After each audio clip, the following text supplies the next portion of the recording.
Fide Master, Mendez, Panama.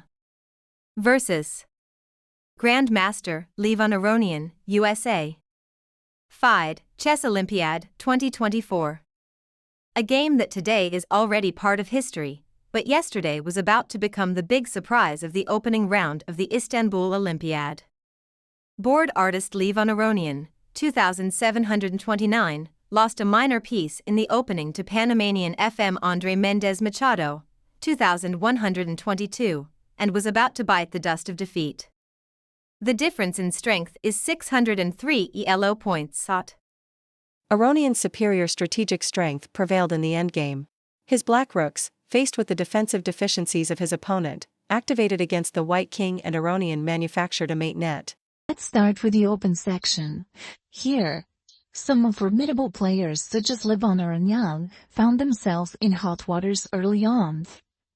In this position, the member of the American team played the move Queen c7, a rather natural move, as the queen comes to its natural place, and it just continues by its development.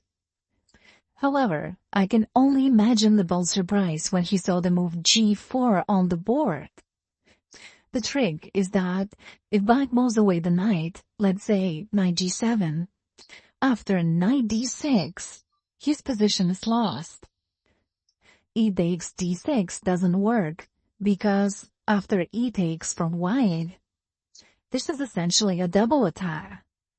The king is under threat, and white also wants to capture the queen on c7. Therefore, seeing that this is a very losing line, Levon decided to try something else. He decided to continue the game a piece down. He played the move queen b7, giving up the knight. Now, normally, I would expect Levon to pretty much resign in such a situation, as he's already a piece down and it's only move 14. This is not something that happens every day to a player of his caliber. However, this is the Olympiad. You cannot let your teammates down like this. You have to keep fighting, even if you have the slightest of chances of saving the game. And that's why the game went on. Now, the next few moves are not very eventful, so let's keep right next to the following critical moment. It is move 25, and white has just played the move knight f1.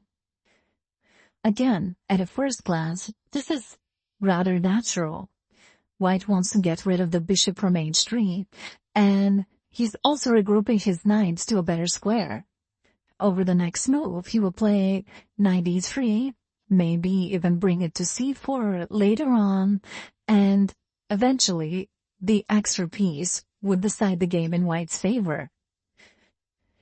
Now, that would be fantastic, but unfortunately for the white player, there's a tactic that he missed. Sensing the change in dynamics, Levon played the move b5, capitalizing on the poor position of white's queen. In case of queen a5, which is the only available square for the queen, Levon would have another fantastic blow with bishop b4. Here, after white takes the bishop, there's the move c5, simultaneously threatening checkmate on g2, and also wanting to capture the queen on b4.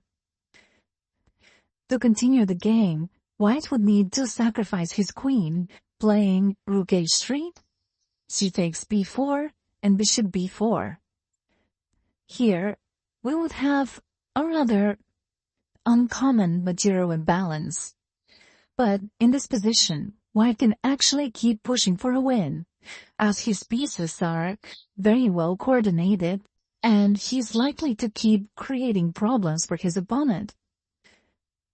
Still, this is not how we humans operate, and upset from his earlier mistake, Levon's opponent decided to give up a piece and go for an equal endgame as well. So after b5, he played the move knight a5, b takes a4 and knight b7. And after all the exchanges, we got a roughly equal endgame on the board, which shouldn't be a surprise if the game ends with a draw within a couple moves. However, here Levon's opponent made a crucial psychological mistake. He started playing for a draw, and all his following moves were rather passive. Now trust me, been there, done that. When you play against a strong player, you simply cannot afford to play like this. So over the next moves, as White was trying to exchange everything, his position progressively worsened. And here, he played the move rook e2, which, I don't know, looks a bit passive to me, just allowing black to play the move rook d1 and activate his rook. After king g2 and h5, it is still a distant threat, but black is starting to have some ideas, maybe to create a mating net around white's king. And eventually, this is what happened in the game. f4 was white's attempt to liquidate some pawns and get an easier position to play. But after g4, things were already a bit shaky, I would say. King g3. White wants to activate his king and make his way to the f7 pawn, if allowed. Rook g8. Rook e3, just sitting in one place until something happens. Rook f1. And here, White made a major blunder. If instead he played the move rook d2 or rook c2, he would still be in the game, and there would be pretty good chances of the game ending in a draw. However, in time trouble, he played the move rook f2, wanting to exchange the rooks and simplify the endgame further. The problem with this move is that it allows h4. And after h4, the king is pushed away to the second rank, where it is very limited in his action. Rook d1, moving the rook away. And here came the final mistake of the game. Rook e2.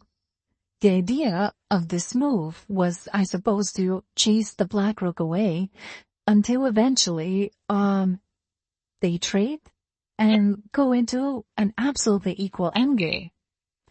However, the move rook e2 loses on the spot due to a forced sequence which Levon found immediately.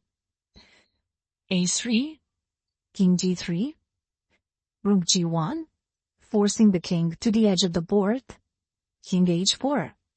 And here Levon connected his rooks on the g-file, the only final requirement for him to create some mating threads. So g3, h takes g3, rook takes g3, and in this position, White resigned. The reason for that was that rook d2, or for that matter any other move, would run into inevitable checkmate after the move rook g7, as here there is simply no defense as against neither rook h8 nor rook h7. What a dramatic game and a fantastic turnaround by Levon Aronian. He managed to dodge the fate some other top players couldn't. They got held to a draw or even lost their game. Let's take a look at. Thank you for watching the video. Please like, share, and subscribe.